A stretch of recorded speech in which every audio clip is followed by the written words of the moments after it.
Our next speaker has an incredible background. Fidji Simo is the Chief Executive Officer of Instacart. I imagine most of you in the room have heard of Instacart. She came via Facebook, when it was called Facebook, and brought a wealth of experience from there to Instacart. I'm looking forward to having a conversation with her, wide-ranging, I'm sure, so please join me in welcoming Fidji to the Signal stage.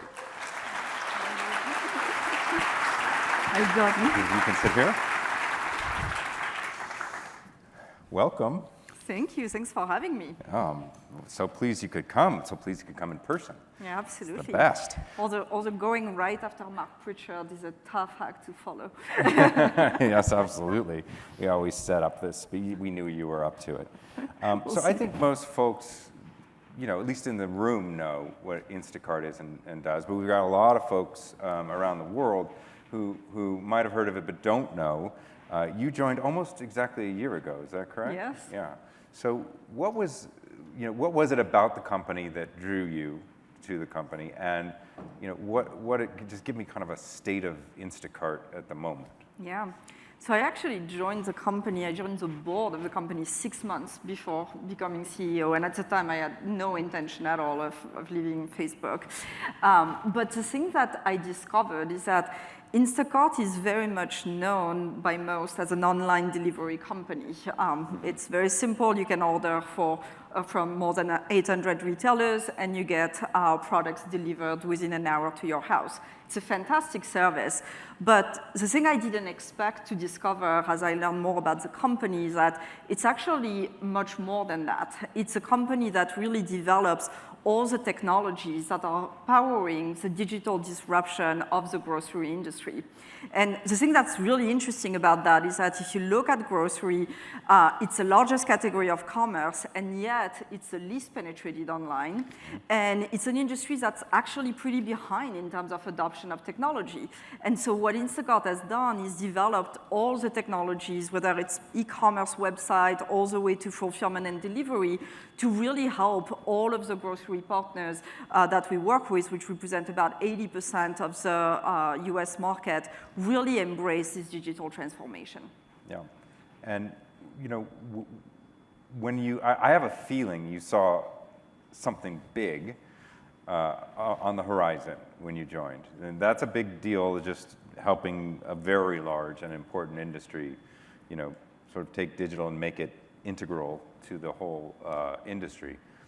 But what would Instacart be in 5 to 10 years? What did you see that was a bit around the corner?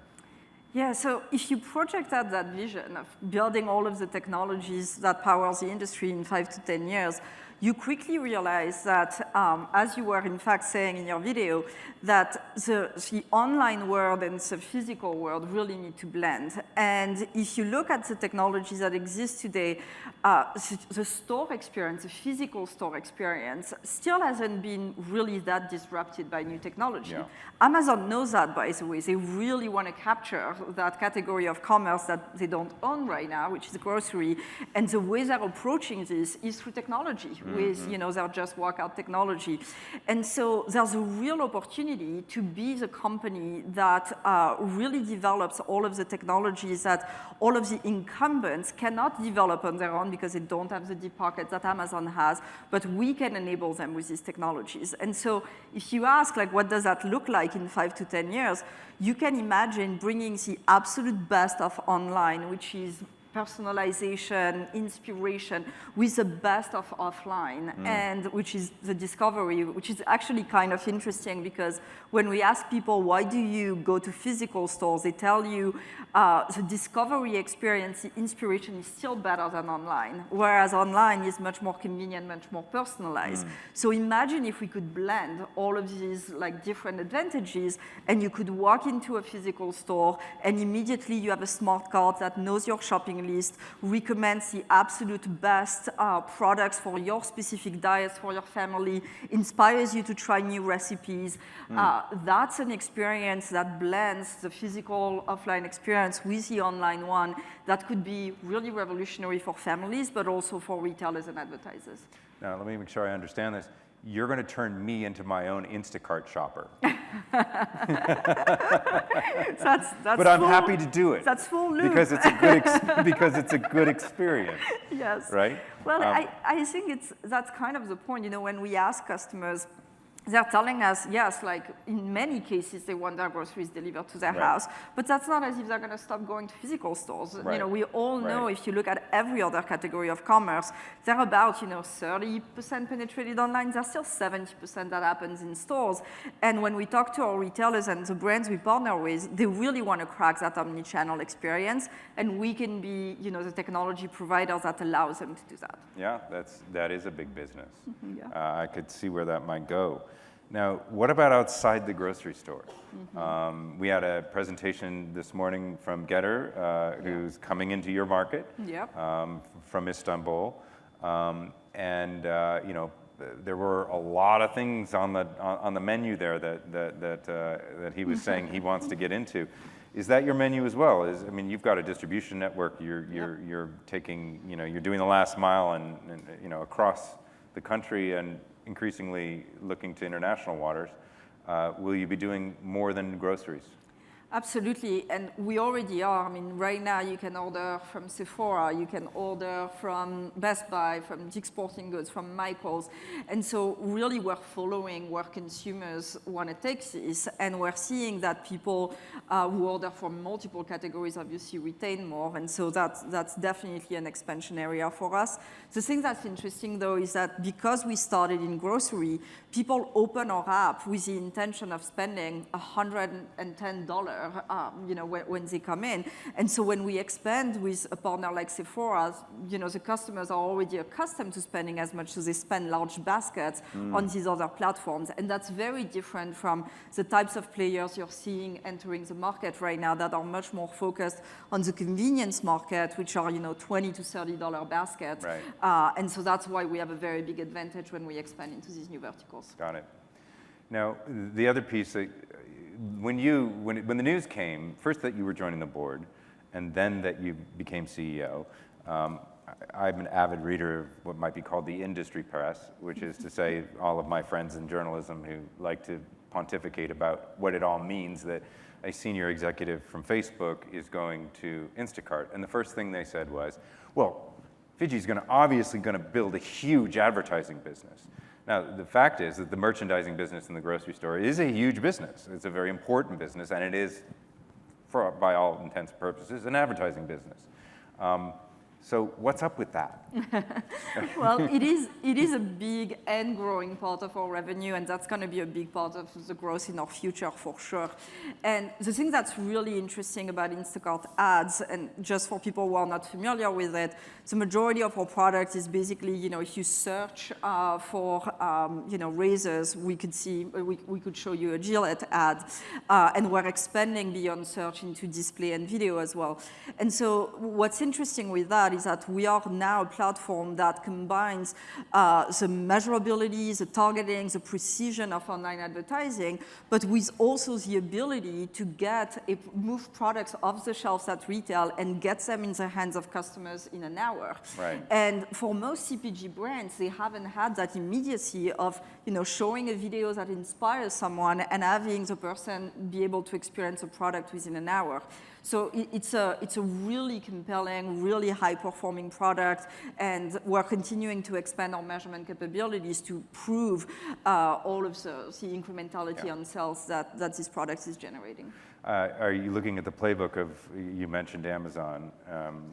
Amazon was not an advertising player of much scale 10 years ago. Yep. It's now the fastest growing at-scale advertising player in the country, in the world. Is that the opportunity you see in front of you?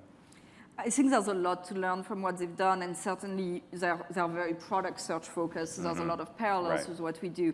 I think we have some advantages in that we are very strong in grocery, and they're still not as strong there. And we have the immediacy. If you think about really the biggest threat to Amazon, it's always speed. They're continuing to increase speed of delivery, but because we're leveraging the physical stores of all of our retailers, we can deliver within an hour. And so that's a really big advantage when you're talking about advertising, because there's that immediacy of the product. fascinating data, I'm sure, and more to come. You'll have to come back and we can talk about how that's Absolutely. going a year or two from now. But let's move on. Instacart is known for having, I've done my research, a very good relationship with retailers. And that seems to be part of a strategy. And perhaps the sort of 500-pound gorilla in the room of Amazon might also inform that strategy. I noticed you have a new relationship with Walmart in Canada that you just announced. How do you partner with enterprise players at that scale like Walmart? Yeah, so the thing that was really interesting when I started as CEO is that there was a little bit of this narrative of like, are grocers worried about us, or like, are we a key partner? And the thing that I spent obviously my first year with all retail partners, because without them, the company doesn't exist. And the thing that was really interesting is that we have full alignment of incentives, because we're not just powering their business on our marketplace, we're also powering their business on their own website. So, people don't know that, but we power the e-commerce website of Publix, Wegmans, Sprouts, Costco US. And so we do the e-commerce for them, we do the fulfillment for them. And that's a really big, important fact, because if you're a grocer, of course you're going to prefer developing your business on your own properties and on the marketplace. I totally understand that. And for us, the economics are the same. So we're really agnostic as to whether a sale happens on our marketplace or whether it happens on Costco.com. And so as a result, we're able to be a strategic partner for grocers, because we're not just here to have them sit on our marketplace. We're here to grow their business as well through our technologies. Interesting. I actually did not realize that. All those different platforms that you power. And that sort of circles back to the thing that you said at the top about the opportunity. Absolutely. Because that can scale. Exactly. Yeah. I want to shift gears. One of the big sort of, I guess you could call it horizontal themes of Signal over the few years is what Mark mentioned as the force for good. Yes. And purpose. And coming out of the valley, that's sort of a big, part of the mythology of these companies. They were all started to make the world a better place. What's Instacart's role in that?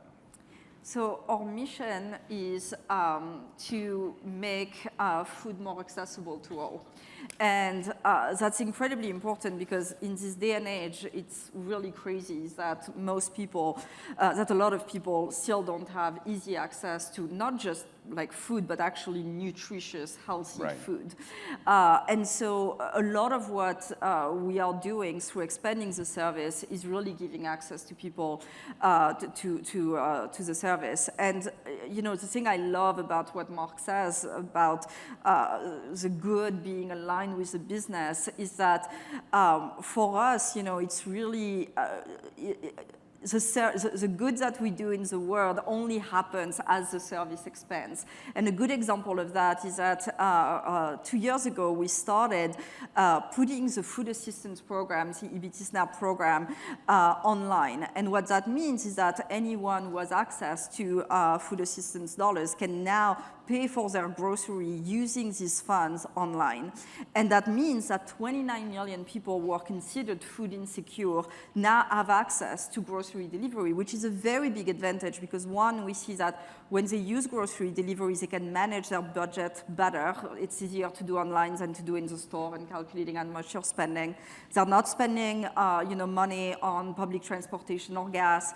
And then also they have more time to pick more nutritious food. And so that has a really big advantage. And we have seen enormous adoption of a completely different category of consumers. Because in the past, food grocery delivery, because there's obviously a cost to it, was a little bit seen as a luxury, something for affluent audiences. And since we rolled that out, we have seen a completely new demographics of people really coming to our service and finding value in it. So that's good for us. That's good for retailers who have access to this new category of consumers, and that's creating a lot of good for consumers. And so we are, deploying a lot of different initiatives just to make sure that we address the food desert problem across the US. We continue to have options for low-income population, especially in this market where inflation is rampant. Yeah.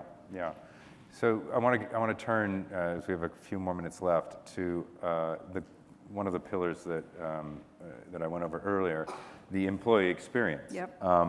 You have a lot of them, a lot, and you're sort of one of the major players in what's come to be called the gig economy.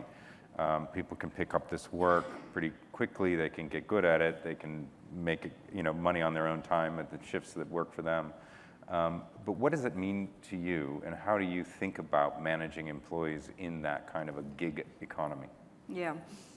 So I think, first off, I grew up in a family of fishermen where it was hard to make ends meet, and so I can really relate to a lot of what our shoppers are going through, which is for a lot of them these are hard jobs. These are not jobs that you necessarily pick in great times. And so I've been spending a lot of time with them to really understand all of the different reasons why people do these jobs. And the thing that's interesting is that the flexibility that is really at the core of the gig economy model, and that's why, by the way, they're independent contractors and not employees, is really at the root of the value that this model provides. I was talking the other day to a mom who has, a kid with severe disabilities, and she was saying that, her schedule constantly changes based on medical appointment, and there's no way she can have a job, a regular job with this situation, and that Instacart is really allowing her to pay the bills. On a more upbeat note, I was talking to another shopper who dreamed of traveling across the US and go through all the states, and she was saying Instacart is gives her a job in every city that she visits, which is kind of a really interesting thing. And so really what we're trying to do with this model is combine the benefit of it, which is really this flexibility, with also giving these gig workers all of the security and benefits that they certainly deserve. And we're advancing a policy agenda that really kind of balances these things out. Just a quick follow on that. You said advancing the policy agenda. I know you've been active in that. If you could, I love my magic wand question, but if you could wave one, what would you change as it relates to policy in this sort of economic framework? I think the main thing is just really stabilizing the policy framework around independent contractors. There's a lot of states that have had, conversations around should these people be employees, not really realizing that for most of them, it doesn't work, and that's why we see kind of polls after polls that this is not what they want. When you ask them, do you want to remain an independent contractor or be an employee, the vast majority of them want to remain independent contractors. In fact, they work for several companies at once. They may have a main job and complement, their income with Instacart. And so having stability of that framework and having our policymakers really spend time with these people and understand their needs so that we can carve out policy solutions that really are novel, because this is a new model, and every time you're trying to take a new model and try to make it fit into existing ones, it doesn't work. We kind of have to invent a new framework that gives them all of the benefits that they need, but with the flexibility that this model offers. Yeah. Well, good luck with getting that through the thick skulls of our highly functional legislative bodies. I would be remiss if I didn't ask you about this. I mean, a year ago when you joined, besides in the buzz and the business pages about it, besides it being, I think Fidji sees that advertising opportunity and the data opportunity. The other was the economy was minting IPOs, and I would say that Instacart is one of the most highly anticipated potential IPOs. And I'm not going to ask you to make future forward-looking statements. The SEC would not be happy with that. Well, they wouldn't be upset with me. No. Maybe with you. But maybe I can ask you to kind of look out and say, this world seems very uncertain. We referred to that, Mark and I, just earlier. Is it possible that you could just give us some hope that there's going to be a good story coming out of Instacart in the next few years about an IPO that just makes us all realize that we can get back on the upswing again? Stop being so pessimistic about the future? Well, listen, I really can't tell you anything about the markets. I wish I control them somehow with a magic wand, but right now they're not looking so hot. But what I can tell you is that in terms of the business, we're incredibly bullish. This is a very nascent, very underpenetrated industry. We have a really good leadership position. We think we have a service that family loves, and so I think it's going to be a good story over the long run. The market conditions will determine timing, yes. but over the long run, I think it will be good. One thing I'll call out, on your point on hope is that you mentioned the employee experience being a big part of the conference. And when I joined, I put this value, we reframed our values for the company, and one value that we put kind of at the top was this notion of grow the pie, which I know is familiar to the P&G audience. And the reason I thought it was so critical is because I think we're in a world where people are going towards scarcity. You turn on the TV and the news are depressing and there's all kinds of bad stuff happening. And I think it's going to be really important for leaders and all of us to really step up and show that there can be an abundant world, that if we come together, there are still really big opportunities to transform, consumer experiences, do good on a lot of different aspects, and that just requires a different mindset that is not a scarcity mindset, but is more of an abundant mindset where everybody can win and technology can lift all boats. I think right now, technology stocks are getting hammered, but fundamentally, I'm still an optimist when it comes to technology, because when you think about the biggest problems we have to solve, whether it's inflation, whether it's supply chain, et cetera, technology can really make all of that better. And so that's my hope, and that's why fundamentally as a technologist, I believe that we can still do a lot of good no matter what the markets say. That's a good way to end. Please join me in thanking Fidji for being here today. Thank you so much.